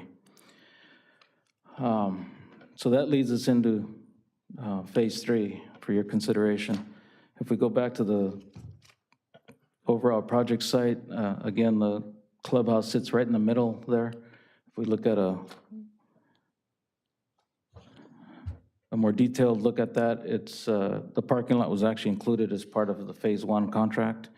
So it's mostly built, just waiting to get paved. So Phase 3 is the actual building itself, and again, some ancillary outdoor event areas. In the recommendation, the contract award that's recommended is in the amount of $10,144,000 for the clubhouse. A little bit more about the clubhouse. You see here the actual footprint of the clubhouse is shown in orange there. That's and it's divided really into 4 quadrants. The blue area up in the top left is the entrance in the pro shop, the retail space. Down below it, shown in pink, is the bar grill area. Up top right corner, the larger area in purple is the golf cart garage barn area. And then down below that is not colored, shown in white, is an open area that serves both for staging for golf carts, and it will be available also for outdoor seating for events. Then off to the left, you see the formal attached event lawn area. Some architectural renderings of the building. This is a view from the parking lot going into the pro shop there in the corner. You see off to the right is fenced in. That's the outdoor event lawn area. That's a little bit closer view. Again, that's the entrance into the pro shop. Over to the right of the other corner of the building, that would be the bar area. That's a view from the other side, so you're looking at the corner of the bar grill area, and incidentally, the corner, all those window panes that you see in the corner, they're actually bifold doors, so most of that corner opens up to the outdoor space area to connect the bar grill to the outdoor space area. That's another view from the parking lot showing the facade that hides the garage where the golf carts are stored and serviced. And if we move on to budget. So presented here is, it's broken up into two different budgets. It's the top table is the previously authorized budget for the project that funded Phase 1 and 2. That currently is at a total of $20.3 million, with most of that being bond funding, and then some general fund in there to complete that previously authorized budget. Then the lower half is the recommendation for tonight, which includes, there's more detail in the staff report, but it's summarized here. It's a total of $15.6 million, a little over $15.6 million. About 10.6 of that is the actual construction of the clubhouse, the Phase 3. There are some additional engineering, architectural engineering and construction management fees that are part of this to complete Phase 1 and 2, as well as about $500,000 of a little more than $500,000 of that is to complete the Phase 3 project. And then there's some additional costs that we've incurred on phases 1 and 2. Those are detailed in the staff report in attachments B and C. They're itemized with the short explanation, and rest assured that the 200 and some page staff report is actually an executive summary. There are mountains of documentation of those costs and a lot of labor hours that have gone into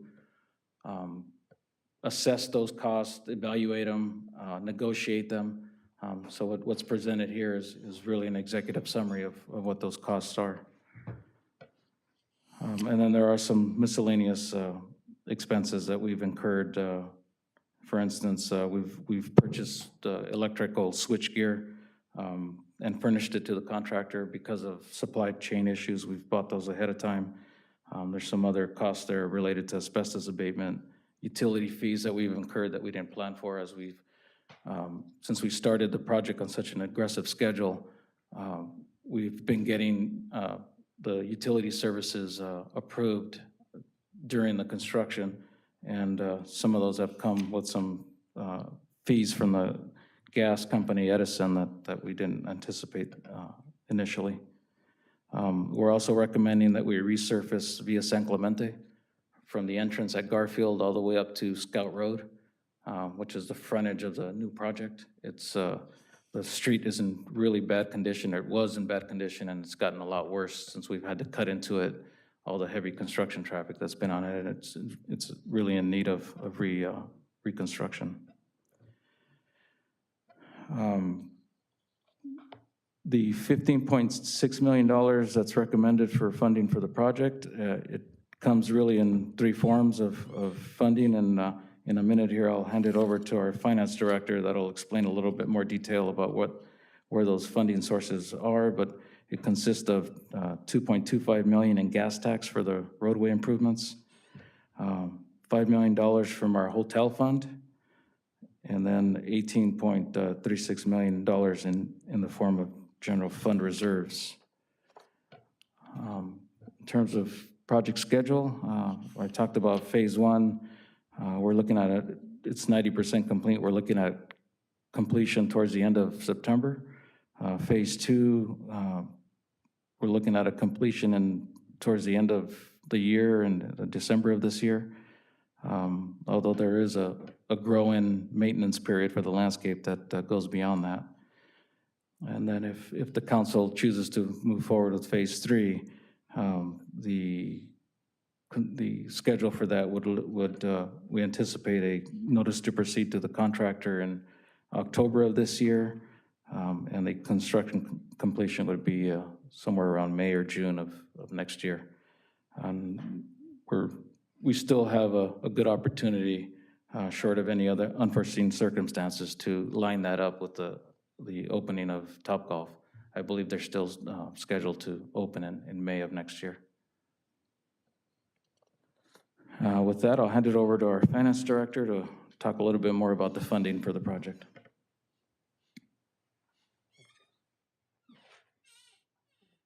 Thank you, Mayor, Council. Thank you, Mr. Enriquez. So, funding plan. Just want to go over some basics here since we are looking to recommend the use of general fund reserves. Just kind of a quick explanation that we're fortunate this last year that our general fund reserves have grown year over year. A couple different ways that happens. We end the year where our revenues exceed expenditures. We have some one-time deposits of revenue, for example, selling our water system or selling a piece of property that we owned in neighboring Pico Rivera. And then obviously there's the excess revenue from hotel operations that's allowed to be swept to the general fund per the bond indentures on both hotels, the 2019s on the Hilton Garden Inn and the 2016s for the Home 2 Suites. So there's some preliminary projections, very preliminary. My staff is still working on closing the books as of June 30th, but what we're looking at is our fund balance was $14.7 million as of the end of June 30th, 2022. We're looking for that to increase to approximately $33.1 million as of June 30th, 2023. And again, the biggest contribution there was the sale of our water system. We received about $16 million in February of 2023. There are city council adopted reserve policies. We've had those in place for several years now. They're adopted as part of our budget adoption, included as part of that process. And there is general fund reserves, general fund reserve policies that is available for projects such as this. One thing that it's important to discuss is this, as James mentioned on his previous slide, looking at using approximately $5 million in excess hotel funds towards the clubhouse project. So again, both hotel bond indentures, the Hilton Garden Inn 2019, Home 2 Suites 2016, allow for the flow of excess funds after everything's been paid. And it's important, I want to emphasize that that flow of funds comes after the end of everything that gets paid. Number one is the principal and interest on the debt service, right? That's sacrosanct, that has to be paid. There's a renewal and replacement fund that we have monies available for upkeep of the hotels. Trustee and authority administrative expenses, the management fees. There's a contingency reserve fund, again, just for any large issues that might happen. That has to be funded at a certain level. And then there's you have to maintain a minimum balance in the revenue fund. Once all of those things have been paid for and funded, whatever's left in the revenue fund can be swept and into the general fund per the indenture to the city for any lawful purpose. So the projection right now is the Home 2 Suites has approximately $5 million that could be swept to use towards funding of the clubhouse.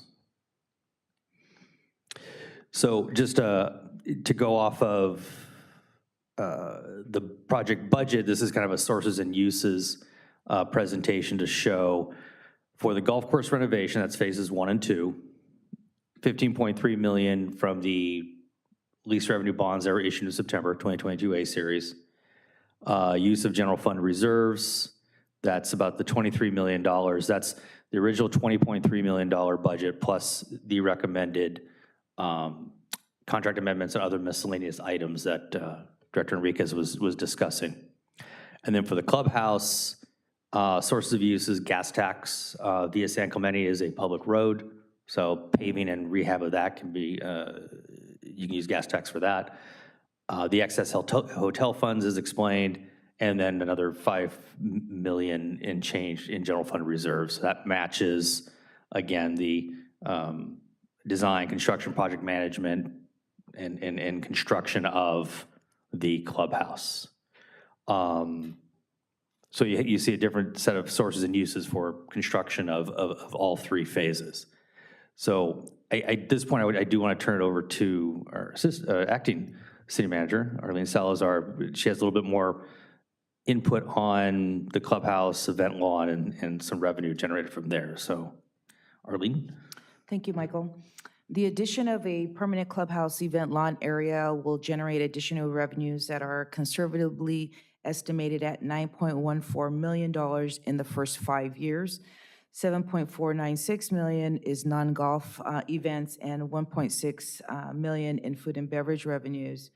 The revenue projections factor in new generation of revenues from weddings, wedding receptions and the ceremonies, social events, tournaments, private events, music that will be out there hosted in the gazebo lawn area and the lake overlook that is proposed at the new clubhouse locations. I just want to be clear that these new revenues are above and beyond other campus revenues that we generate from hotels, from the Topgolf proposed site, from the Quiet Cannon, the demands there, the golf course green and cart fees. So I just wanted to provide some additional context to additional revenues that a permanent clubhouse would be able to contribute to the golf course complex as we considered actions moving forward. We have a very conservative pro forma on some of our new clubhouse events, and so I wanted to provide additional assurance to council that we do have additional revenues on campus if we proceed with the approval of this particular project. At this time, I'd like to call back Director James Enriquez, who will recap some of our recommendations. Thank you.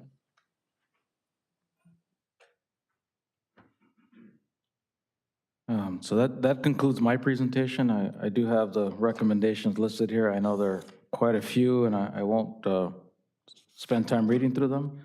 So I'm more than glad to answer any questions the council may have about the material presented. Thank you, Director Enriquez, for the presentation and for the nice flyover of the project thus far. Director Salorza, appreciate the information on the financial side, and Ms. Salazar for rounding out the information in terms of what revenues we can expect over the next 5 years to help not only talk about our expenditures, but also the revenues that will make these numbers make sense. So going down the order, Councilmember Jimenez, any questions or comments? I don't have any questions. Councilmember Melendez? Just comments. Again, thank you for the presentation. And also for explaining some of the challenges, right? That I know there was there were some comments in regards to specific budget allocations, and sometimes there has to be amendments, and there has to be added on expenses. Our budget is a roadmap, and we want to stay as close as we want to have it. But unfortunately, there's things that come up. Great music selection on the video as well, and but overall, just want to thank you for this whole process, for your leadership in this whole in the project, for overseeing it, for bringing your expertise and knowledge. We're really lucky to have you and be part of the team. So yeah, just I know there's going to be more challenges that are going to come across. So again, thank you for the whole team for working together on this. Councilmember Tamayo? Yes, thank you. I know the visual speaks volumes of it's, when you see it, it paints a different picture. So thank you for all your work on this item. I do have a question regarding Phase 3. So in the breakdown that's provided, there is, I'm glad to see that there is a contingency. So there's a 5% contingency as part of Phase 3. But there is a miscellaneous expense line item in there for $250,000. And I'm sorry, you're looking at the staff report, or? At the, yes, so it's actually on page 227 to be exact, but it's listed, it's part of the 12 million miscellaneous expenses. So in delivering the first two phases, I'll say this is my first golf course that I've been involved in. Golf courses there's not a whole lot of golf courses that are built, so in my 30 years experience, this is the first golf course I've been involved in managing. In the first two phases, there have been a lot of small items. I know $250,000 doesn't sound like a small amount, but relative to the project size, that I'm recommending that amount so that we can cover some of those miscellaneous expenses as we move forward to close the project. And some of those, again, have been like fees for instance, in getting water to the site. Cal Water was a provider. So in going through that process, there was fees that we had to pay to them that we didn't anticipate for the design of the water line, for the construction of the water line. We're still dealing with some of the utilities, the communication utilities, so that $250,000 allowance would be used to pay some of those unanticipated costs. And that would be in addition to the $500,000 contingency? That contingency is strictly for the construction contract. Okay. The $250,000 is really contingency for the entire project. And then you have the construction management services in there as well, right? So they should be able to help take a look at some of these expenses? They have been a huge help through this project because a professional estimator is part of that team. So they've spent a lot of time looking at proposed change orders and providing independent estimates in order for us to negotiate with contractors, so that they've been of great value to the team in terms of controlling costs on some of these additional change orders. Oh, great. Great to hear. Okay, thank you. That answers my questions. Mayor Pro Tem Peralta? No questions at this moment, but do just also want to echo my colleague, Councilor Melendez, in stating just the immensity of this project and managing such an immense project for our city and our public works staff who's there, rain or shine, trying to get this done within a very short and crunched timeline. Just do want to recognize that effort and just thank you for the work that you've been putting in. Thank you. Like my colleagues, more just comments than questions. Thank you, Director Enriquez. There's been a couple comments tonight on funding various things. One of our residents talked about funding firefighters and the need for firefighters. There was a question as to this item and how we can afford, these greatly increased costs when in the last budget cycle we saw what would be a relatively meager surplus. And I think that this provides a really good snapshot on how different funds are used for different things. As mentioned in the presentation, as part of this $10 million plus allocation, almost a quarter of it is coming from gas tax. Repaving roads qualifies for that kind of money. Gas tax money can be used for things like salaries. They can be used for certain capital improvement projects. It's money that is very specific in the way that it can be allocated. Hotel funds is one of those accounts where you start to see a lot more flexibility in how it can be used, being that the city council, bless you, being that the city council is kind of taking a new look on how we can address the concerns that came down from the state auditor in 2018 and make the property a revenue neutral or revenue producing property. I would like to, just commend staff and council for just taking a really different kind of lens on how to solve this problem and finding new sources of funding, because there was a time within the last year where we were looking at using our American Rescue Plan Act dollars to fund these kinds of activities. But thanks to kind of like reapproaching the project and the ideas, we're able to make sure that those were allocated to our community to address the worst effects of the pandemic, while using other accounts like our Home 2 Suites funds to reinvest in the property, and as an entrepreneur would do, use the money from those operations to further those business activities, namely providing a really great clubhouse, golf course, and top golf space where our visitors that come to Montebello from Los Angeles and Pasadena and Downey and all over the LA region can have a really high quality experience and further this idea that Montebello is a destination, not just a place that you pass along the way. And lastly, while we have, it was noted, we have a $600,000 surplus, we can look at improvements in our operations, as Acting City Manager Salazar said, and take a look down the line on how changes to the property are going to increase our revenues. So there are certain numbers that we're already expecting from the ground lease, from our sales taxes, and from certain operations. But in realizing this new space, there's going to be new opportunities for people to have celebrations, to have weddings, for food and beverage that are going to increase the economic potential of the property by millions of dollars. And with that information, justify some of the expenditures that we see this evening. And so I just kind of wanted to elaborate a little bit more from a personal perspective on the reasons why I personally am comfortable with moving this item forward this evening. I absolutely understand the concerns that, sometimes it seems like things don't pencil, but I want the community to rest assured that council is not only looking at our funds and what funds we can spend to realize these projects, but how do we make sure that these are financially feasible and sustainable in the long run, and ensuring that the community is going to benefit from these activities. So with those comments being said, and I will take a motion to approve the item. I'll make the motion. There's a motion by Councilmember Jimenez. Is there a second? I'll second. A second by Councilmember Melendez. Mr. City Clerk. Councilmember Jimenez. Aye. Councilmember Melendez. Aye. Councilmember Tamayo. Aye. Mayor Pro Tem Peralta. Aye. Mayor Torres. Aye, and the item passes unanimously.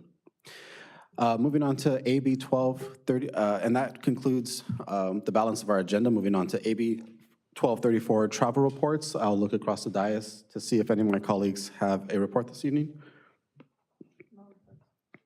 Seeing no reports, we'll move on to council agency orals.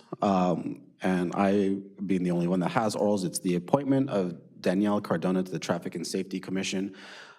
Just want to say, very proud to make this announcement. Ms. Cardona, as commander of the Honor Guard for the American Legion, as a longtime community member and someone with her experience, has a unique position to understand the needs of our veterans, of our seniors, of the disabled members of our community. And I'm very excited to bring her aboard on the reestablished Traffic and Safety Commission to address issues like access, like our sidewalks and our streets.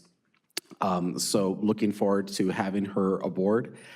And at this time, we will recess back into closed session to discuss item number 1 from our regular meeting agenda, conference with labor negotiators regarding Smart TD under Government Code Section 54957.6. And we are recessed at 9:07 p.m.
I would like to call this meeting back to order at 10:21 PM.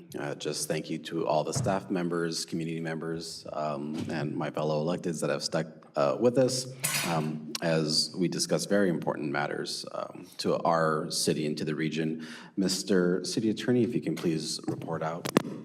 Certainly, Mr. Mayor, with all 5 members of the city council being present, the city council met in closed session to discuss the closed session item for the regular scheduled meeting, which is conference with labor negotiators.